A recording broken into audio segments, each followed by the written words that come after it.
talk to about this, groups and different organizations, they don't realize that there are different types of stress.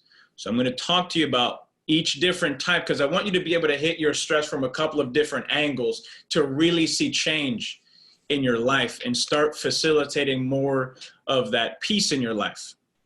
Okay, we're going to talk about the long-term impact of stress, why it is really important for you to be able to manage your stress. I think you can get a venti with $15. I think you can. All right. But the long-term impacts, the long-term health impact of stress is very real. If you don't do what you can now to manage your stress, science has shown us consistently it can shave years off of your life later on and drastically worsen the quality of those years later on. So I want you guys to really start working on this stuff now. And for you to best understand, I'm going to go ahead and share my screen. I want you guys to be able to understand what it is that I'm going to talk about. Can you guys see my screen? Okay. So I'm limited in the number of people that I can see. I want to be able to pull up the chat box. Well, you keep using the chat box, and when I'm going to be popping in and out of the screen, so I'll see them when I can. But for you guys to best use the information that I'm going to give you, I need you to understand how it is that the body works and how your neuroanatomy works and how it is that your body adapts to stress. So we have to start from the beginning, way in the beginning. So let me pull this up. Here we go. So what you're seeing here is a classic egg surrounded by sperm. It's about to be fertilized. And so that starts the beginning of that creature. Now I have a question for you. If you know this, when the fetus, when the embryo is first developing in the body, what is that first organ system that develops? Who can tell me that? The brain. Perfect, the brain. A lot of people tell me the heart first. It is the brain. Why is that? Because the brain and your nervous system control every single function of your body. The brain and your nervous system control every single function of your body. The way that it does that is your brain generates nerve signals and it sends it down the spinal cord. And like a highway, as those nerve signals are going down the spinal cord, they exit at each spinal nerve root and go down to your arms and to your legs and to the organs inside. And that's how your body does nothing if the brain isn't sending nerve signals. So my arms aren't moving unless my brain tells it. My mouth doesn't talk. Right now, your body is regulating your temperature, your blood pressure, you're digesting your food, you're listening to what I'm saying, you're probably thinking about what you have to do after this workshop is over. You're doing a whole lot of things right now without you even having to think about it. That's your brain orchestrating all of that. The body is a marvelous machine. It's a masterpiece. And so when it comes to stress, the brain, studies have shown us that when the brain is under chronic stress, the things that we think about in life, finances, work, marriage, relationships, whatever it is, when the brain is under chronic stress and you're freaked out and you're overwhelmed and you're just maxed out, studies have shown us for decades now that when the brain is under chronic stress, it negatively affects the way that the brain works. To put it generally. Now that creates a problem. We just recognized that your brain controls every single function of your body.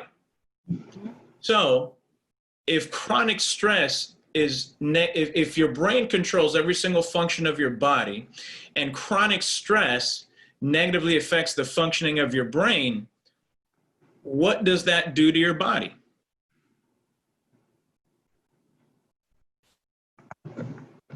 It affects it. It affects the functioning of your body.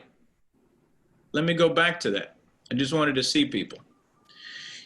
Chronic stress has a significant impact. This is a very short list of some of the health impacts of stress. Big one, digestive issues. People will get ulcers. They get acid reflux, constipation, diarrhea. You get hair loss, or it turns gray. It turns gray prematurely. My kids, I'm still fairly young. I'm in my mid 30s, and my daughters, especially my middle one, the jokester, will say, "Daddy, your hair is turning white." "Yeah, thanks, honey." "Are you gonna die?" "Not anytime soon. Thanks, hon." So when you're under chronic stress, things like this can happen. Premature heart attack, premature strokes. How many people, just wave at me if you've heard this term, people stress themselves to an early grave. You've heard that.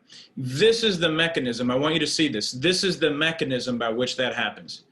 When your brain is constantly under stress, it negatively affects the way that it controls every function of your body. So your overall health is affected. So managing this stuff now will help you in the long term. Again, it'll prevent the shaving off of your years, but improve the quality of your years at the same time. So the types of stress, there's 3 general types of stress. They are physical, number 1. Number 2, mental or emotional stress, and chemical stress. So I'm gonna describe each one, and I'm gonna give you recommendations under each one, because I want you to hit your stress from a couple of different angles and really make this effective. Number 1 is the easiest, physical stress.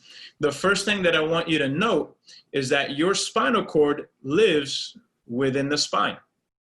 It's the only system in your body that's totally surrounded by bone from the head to the tail.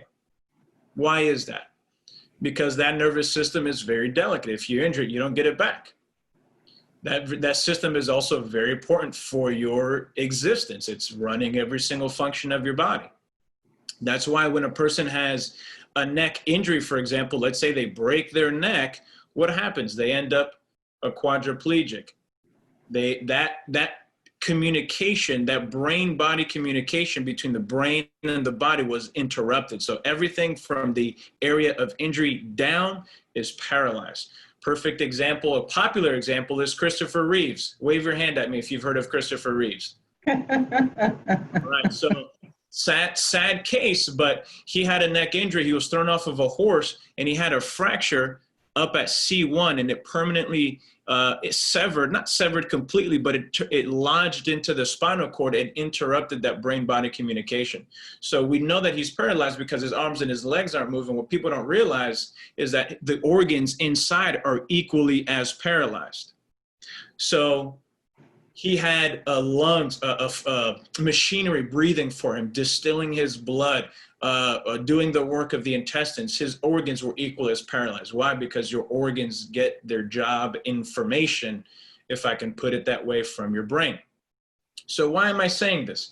I'm saying this because in a normal spine, there should be really good openings for your nerves to come out. There's something called a subluxation that happens when you have either macro injuries or micro injuries.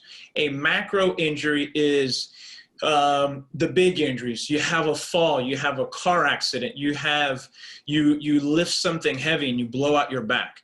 Those are examples of micro injuries. So when those things happen, you have a vertebra that misaligns. That's called the subluxation. Okay, and that subluxation creates a pinched nerve. Anyone ever had a pinched nerve before? If it's in the neck, sometimes it happens, it'll cause numbness and tingling in your hands, sometimes sciatica down the legs. That numbness and tingling is the absence of nerve supply getting to your hands. It's like it's not getting it, so your body is telling you there's something wrong. My hands aren't getting stimulus. So that subluxation will pinch that nerve and not only create local pain, but also limit nerve supply to the organs that nerve is going to. So macro injuries can impact in that way. Okay. So what I want you guys to realize is that your nervous system, I want you to see this next. One of the jobs of your nervous system is to create a balance. One of the jobs of your nervous system is to balance the external stresses with your internal stresses. Your external stresses are life, things, the demands on you. Internal stresses are bodily functions, the things that your body has to do to keep you alive and running. Your nervous system is responsible for keeping a balance between those two environments. And in doing that, it helps you to adapt to stress. When you have pinched nerves, when you have subluxations in your spine, there's pressure on your nervous system. And your nervous system's ability, therefore, to adapt to stress is affected. So when you have spine problems, it can negatively affect how you adapt to stress. So how do you reduce stress when it comes to physical stress? Is making sure that you have proper brain-body communication. The best way that I can illustrate that for you guys, I'm not gonna have you do it, but if I had you hold your breath right now for 2 minutes, who could do it, first of all? Nobody. About 30 seconds into it, let's say somebody just had their mouth over your hands. After about 30 seconds, for many of us, you're going to start freaking out. You're going to start spazzing out, right?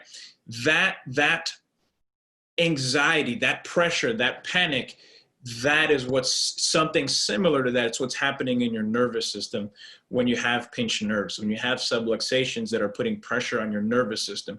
Your body's ability to adapt to stress is affected. So that's one of the many causes of anxiety, panic, these feelings of being overwhelmed in people. That's one of the most popular causes of those types of feelings. So that's when it comes to macro trauma. So I want to go back to the screen here. So one of the ways that you help reduce your stress and improve your ability to adapt to stress is by establishing that brain-body communication. Okay? The other thing that I want you guys to realize, macro traumas are big injuries. Micro traumas are small things. For example, I'm in front of my computer. Let me get out of here. Anyway, it's not working. But a lot of times people will hunch forward, okay? Good posture is very important. One of the things that I always teach my patients in the office is proper structure equals proper function. If your spine is healthy, you are healthy. Because a healthy spine means your nervous system is working at capacity. And your nervous system is better able to help you adapt to stress. It can better control the functions of your organs and of your bodily systems so that you yourself are healthier. So posture is important. We've known this since the 1970s. We've known that poor posture can take up to 15 years off of life. I can send you guys that research if you'd like. But the reason why that happens is not because your neck hurts or your back hurts or your headaches or whatever. It's because poor posture limits nerve supply to vital organs, and they're the ones responsible for keeping you alive and healthy. Okay. Sadly, though, most people are like this, looking down at their phones. Or if you're working from home, you're on the couch working on your laptop, hunched forward, or you're at your dinner table, or you're at whatever makeshift workstation. I've seen this a ton in the office since March, since all of this happened. More and more people are coming in because of recurring neck pain, low back pain, sciatica, headaches, insomnia, anxiety. All of these things are starting to rush back because their posture has been terrible for hours at a time because they've gone from their good workstation that we've helped them on at the office, and they've had to make up a workstation at home. This is what a person looks like when they're hunched forward. Good posture should look like this. There should be a curve in the neck, a curve in the low back. It should look like kind of like an S. That's a healthy spine. But when your spine is in the shape of a C like that, that's a lot of pressure on your nervous system. When you're sitting this way, I just want to make this real for you. When you're sitting this way, people like this are more likely to be irritable. They're going to be overwhelmed more easily. When new deadlines or emergencies happen, they're going to be more easily set off, if I can put it that way, because their nervous system is under pressure and not able to adapt to those new demands, adapt to those changes in the environment. Does that make sense? So one of the ways that you can help reduce your stress now is by improving your posture, improving the way that you sit at home, the way that you sit at work. It will not only help you with your spine pains, whatever challenges that you're having, but also help. Somebody wrote fight or flight syndrome. That's exactly what's happening. So there's a lot of your sympathetic nervous system is stimulated a lot when you're in that type of position. So you're constantly under panic when really there's nothing going on around you. So I encourage you, sit in better posture, work on some stretches. That's a whole nother conversation that we can have, but work on your spine, do yoga, do some strengthening, do some stretching, make sure that you have good ergonomic posture. I have a video on Facebook, on our Facebook page at Hood Chiropractic. I made a video on proper ergonomic workstation at home. You can check that out, and that will help you as well. For some people, when they try to sit in good posture or stand in good posture, it causes pain. If it causes pain, you already have subluxations in your spine and you need some help. There's a jamming of bones that's happening. So if you have a chiropractor that you go to, great. If not, invite you into the office and let us give you some help or give you an examination, see if we can help you in that way. But that's one way that you can help reduce your stress. I want to go back to the visuals here. That's physical stress. Number 2, mental, emotional stress. So here's the deal with that. When you're going to, this is the type of stress that we typically think about when we think of stress. It's money, it's work demands, it's family, relationships, your children, it's fear about the future, it's worries about the past. It can be all of this stuff that just weighs your mind down. And so as you seek to better manage your life, as you seek to better manage your stress, the first thing to realize is that you're going to make mistakes. You're going to drop the ball. There's going to be things that fall through your hands. You're not perfect. And so what I've seen, and I'm just going to ask you guys to do this for me. This first tip that I'm going to give you, I'm going to give you 4. The first one is, could you be kinder to yourself? That term, that phrase, how does it go? Treat others as you would like to be treated. What I see people do sometimes is that when it comes to other people, they're understanding, they're patient, they give them the benefit of the doubt, there's grace there, but for themselves, they're so heavy on themselves. They put so much pressure. And so a lot of the stress that I see people put on, that they're under, it's self-inflicted. They're putting it on themselves. They're beating themselves up. And I just want to be the first to tell you, just be kinder to yourself. If there's balls that you drop, it's okay. It's fine. Try your best every single day and be satisfied with that, because you're only human and there's only so much that you can do. So that would be my first tip to you ladies, to you guys as well. Be kind to yourself. Forgive yourself. It's going to be all right. Okay? Number 2, when it comes to your particular work, Jenny helped me to understand a little bit of what you guys are doing, or just the stuff that you guys are going through right now. Some of you are working from home. Some of you are working at the office. Some of you are doing a little bit of both, and you're having to juggle. It's weird because you're home, but you're not home. You're home, but you have to be here for 8 hours. You can't worry about the baby or this or the phone call or the thing that, you have to be here. And so now you're having to handle 2 things at the same time.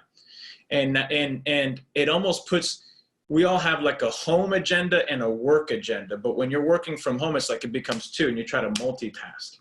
And it just creates a lot. On top of all of the work that you have to do already, even if you were in the office, you have a crazy agenda, a crazy long to-do list. My second tip, and this is good, I've been feeling a little work-related stress. And sometimes your job might feel that way, where the sole purpose of the people that you're working with are to attack you, come at you like a bull and just make your day hard. You're not alone. Happens to a lot of people. One of the ways that you can better handle that is to have a plan. Sometimes I feel like people want to be productive, but they think that the productivity is going to happen on its own, accidentally. Like it's just gonna morph. If I just show up into the office, it's going to happen. But what I have found is that when you have a plan, you're halfway to getting it done. And so I always recommend to my patients, when it comes to them reducing their stresses, don't go into the next day without having written down everything that you need to get done. And for me in my life, this has helped me tremendously because I write everything down. Every little thing from I have to meet this deadline to I have to pick up Sophia on Friday. I have to take her to her new daycare and do the orientation. Everything down to respond to my friend's text from last night. Because if I don't, things are just going to fall through the crack, and then that snowballs, and then you get back to it over a couple of days, and now it's a big problem. So I write everything down. And what that has done for me and what it will do for you, it'll create so much space up here. What happens is you have so much to do in your life. There's a million things to do, and God forbid if it doesn't get done.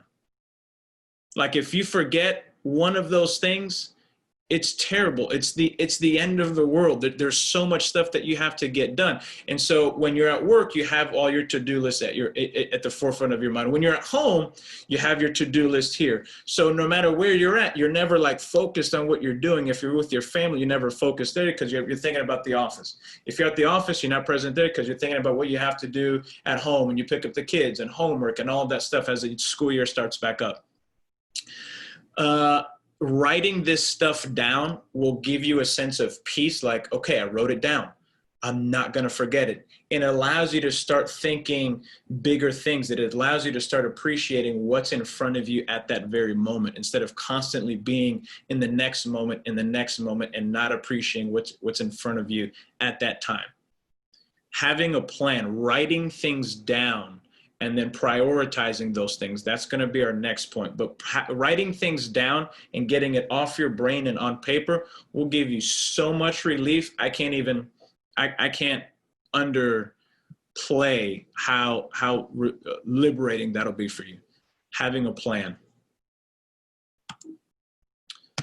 Next point, prioritize. You have to prioritize those things now, because what I have found in people is that, and I've been guilty of this in the past too, where you work all day, you work from 8 to 5, and you get to the end of the day, you lay down and you're thinking about the next day, and you are just as overwhelmed as you were at the beginning of the day.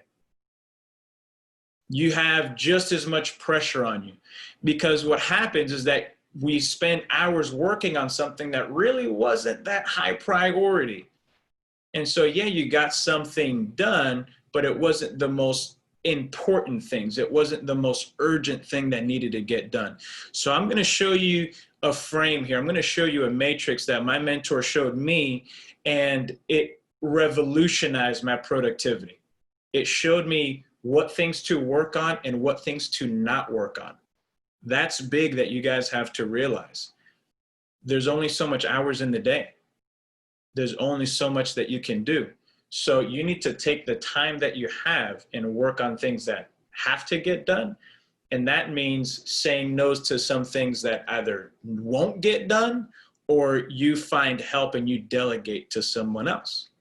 So this matrix will help you with that. Some of you may have seen it before, but my mentor blessed my life with this.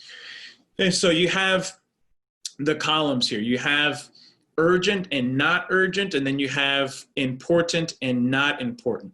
So at first, when I started using this, I had this written out. I had this like printed, and I would print this out and populate my to-do list within these boxes.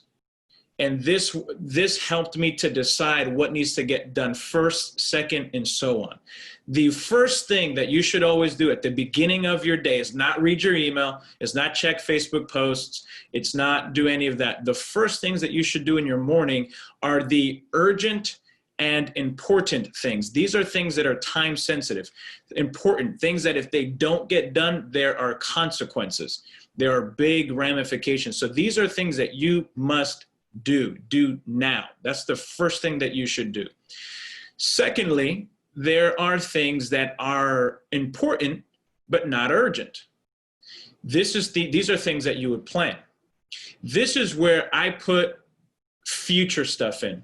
There's a lot of people that would love to set up a different future for themselves. They either perhaps want to go back to school, or they want to start a business, or they want to get healthy, they want to lose weight, they want to start a relationship, they want to, whatever their goal is, they want to write a book or write children's stories or whatever it is. When we're bogged down with our everyday functions, we don't have the time nor the headspace to think about the things that you need to do for your own personal future and for your own family. That's where this stuff comes in. This is stuff that is important, that's going to get you into your life's purpose, but aren't necessarily urgent. What happens so many times is that our to-do lists are dictated by what's urgent. Urgent, urgent, urgent, urgent, urgent. Fire after fire after fire. Emergency after emergency after emergency. But you must make time in your life so that you can work on those things that are important but not necessarily urgent. So if it's, applying for school, applying for financial aid for school, for perhaps it's doing some work on your business plan. Perhaps if you're trying to open up, let's say it's a restaurant, doing some landscaping. Maybe you'd like to buy a house sometime in the future. Doing something, planning time in your day and in your week to do that stuff that's going to get you ahead. Wave at me if that makes sense to you guys. All right, very good, very good. So the next one is, these are things that are urgent but not important. In my office, those are things like records requests. Those are things like forms that I have to fill out, that the patient needed it yesterday. They have to have it. I delegate those things. And so your job will be different, but there are things in your life that are urgent. They're time sensitive. They must be done, but aren't necessarily important. Your mission, as best as I understand, is to help people live a better life, to strengthen families. For your job purposes, I would classify that as the important. So if the urgent item that needs to be done doesn't directly strengthen families, you can probably delegate that. And of course, I'm not there with you guys. You guys have a better idea of what that means, but you know what I mean. There are things that you can delegate. There are things that you can maybe plan for another time, but too often things that are urgent and not important, we spend the first couple of hours of our day, maybe the whole day working on that, and those urgent and important things didn't get done. Those important things and those not urgent things that are important for your family, for your life, didn't get done. And so you feel that's what develops into the snowball of stress, where you're working and you're working and you're working and you feel like you have nothing to show for it. Nothing gets done. You're not moving ahead. You're just in that hamster wheel where you're just working and nothing's happening.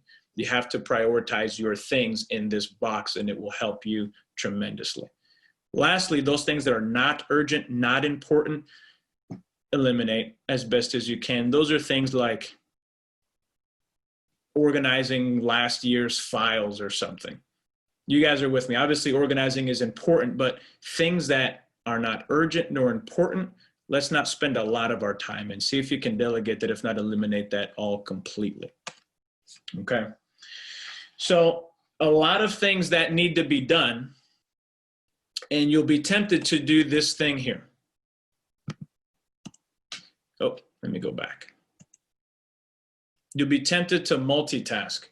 and I have preached this for a very long time, even before I got into chiropractic school.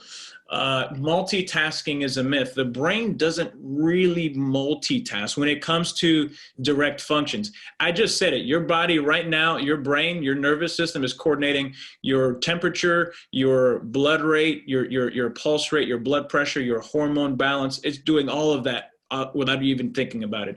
What I'm talking about is the direct frontal cortex, critical thinking things. Your brain is not a good multitasker.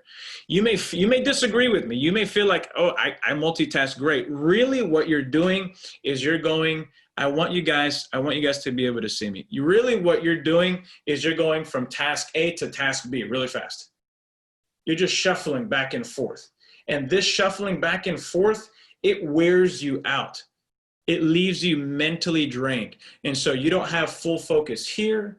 You don't have full focus here nor there. And so at the end of the day, you've been doing bam, bam, bam, bam, bam, bam, bam, bam, bam. And you have unfinished project here, unfinished project here, unfinished project here. And so nothing is done and completed, and you are worn out. You're mentally drained. And I've told people mental drainage is the worst type of drain. I'd rather be physically tired than mentally tired. And so that multitasking does that. The best thing that you can do, I want to go back to this screen. I hope this is helping somebody.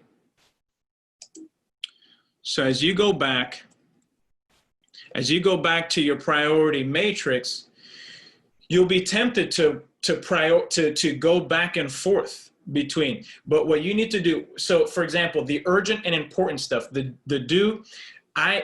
I have an app that I use called Tick Tick, it is, again, another tool that has revolutionized. It gives me my to-do list. It allows me to prioritize them, similar to what you're seeing on the screen. It allows me to put it on calendar, so it gives me a calendar view. So each day I have my list of what's important and urgent, what must get done now, what am I planning to do, what am I delegating, and it does that for me day to day, and it gives me time reminders, so if there's a time-sensitive thing that I need to do.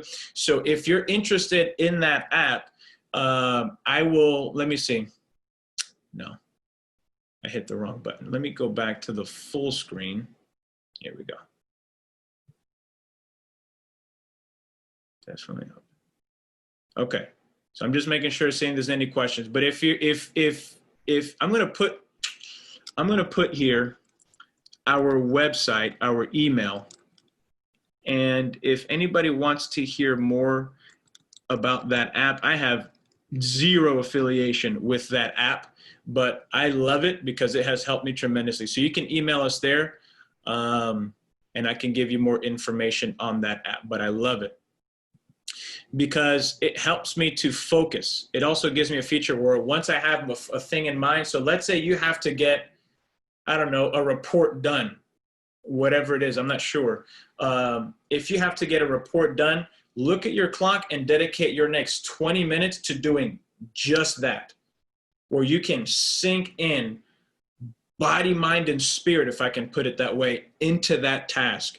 And you'll get it done quickly. The quality of your work will be much better. And you'll be, instead of feeling overwhelmed at the end of it, you'll feel fulfilled. You'll feel satisfied. It'll give you a sense of accomplishment. It actually energizes you to get to the next task.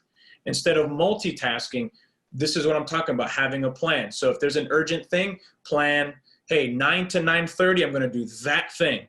I might take a 5-minute break at 9:30, 9:35, and then by 9:40 till 10 o'clock, I'm doing the next thing, and focus on one thing at a time. The power of focus will result in higher quality work, more productivity, less mental drainage, when you can focus on one thing at a time that way. Multitasking is indeed a myth. Lastly, we're talking here about chemical stress. So chemical stress are things that enter your body. So toxins, there's lots of toxins that enter our body and we can do nothing about it. Air quality is one to some degree, water quality, things that get into our bodies that way. There's some but little things that you can do about that. But when it comes to toxins, what's going into your body, what I'm talking about is your dietary intake, what's going into your body. This is another talk that we can spend the next 5 hours talking about, but I want to make this very simple. I want to make this very practical so that you guys can take this, and even starting later today, even once we get off of here, you can start using and really start getting some changes in your overall health, but in your ability to manage stress. Number one is drinking more water. Some of the most common symptoms of dehydration are headaches, fatigue, anxiety, neck pain, what's it, brain fog. Anybody ever experience any of those things? A lot of times we're just dehydrated. I just noticed something really cool. There's somebody from San Francisco who's like in the witness protection program. Gwendolyn Burke, man, you are like totally blacked out. That is awesome. You guys know how to use this Zoom, man. Yeah, Christine's changed hers. Dude's up in Gwendolyn's up in San Francisco. If we had her talk, it'd probably be like, "Hi, how are you guys?" All right, I'm learning from you guys too. All right. So sorry for that interruption. I just thought I had to mention that was pretty cool. But more water. The general rule of thumb when it comes to drinking water is half of your weight in ounces. So if I weigh 200 pounds, I want to drink about 100 ounces of water. That would be about 5 20-ounce bottles. So you want to start drinking that. That's just a rule of thumb. If you're only used to drinking 1 cup of water, don't go tomorrow and start drinking 5 bottles. You'll hate me and you'll hate water. You want to start working up to it. I want to quickly bring this to a close because I know I'm running out of time. But more veggies, 60 to 80% of your plate, let's say the average dinner plate, should be veggies.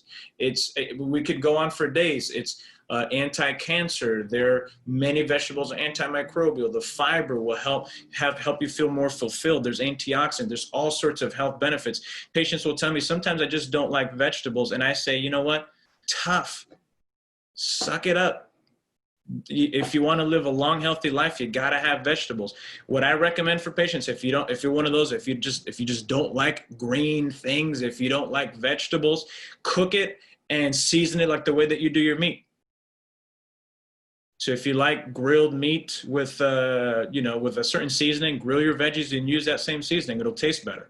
Or at the very least, it'll be more tolerable. It'll go down better. And lastly, more fat. When I say that, sometimes it throws people for a loop, but what I'm referring to is healthy fats, specifically monounsaturated fats and polyunsaturated fats, such as omega-3. Omega-3, it's best taking as a supplement. You want to take about 1,000 milligrams of omega-3. Be careful if you're thinking about this for an elder, for a parent or an elder loved one. Omega-3 is a phenomenal blood thinner. So if they're already on a blood thinner like Coumadin, warfarin, you have to manage that with their doctor because then their blood will just thin out too much. Same thing with water. This is why these things are so important. Water and omega-3s, fabulous blood thinners. Fabulous blood thinners. So if you're already on a blood thinner, you got to be careful with that. You got to manage it with their doctor. But omega-3 fats, the other type of healthy fat is monounsaturated fat. This type of fat you're going to find in olive oil, in avocados, in nuts, peanut butters, things like that.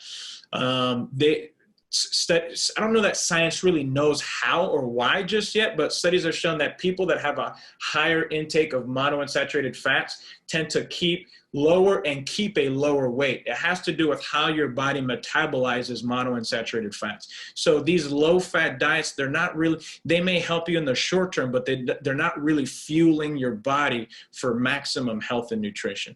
So overall, chemical stress, more water, more veggies, eat more healthy fats. I know I'm breezing through this, but again, if you have any questions, if you'd like this PowerPoint presentation, email us at info@hoodchiropractic. That's my office's email, and I can email this to you if you'd like this PowerPoint.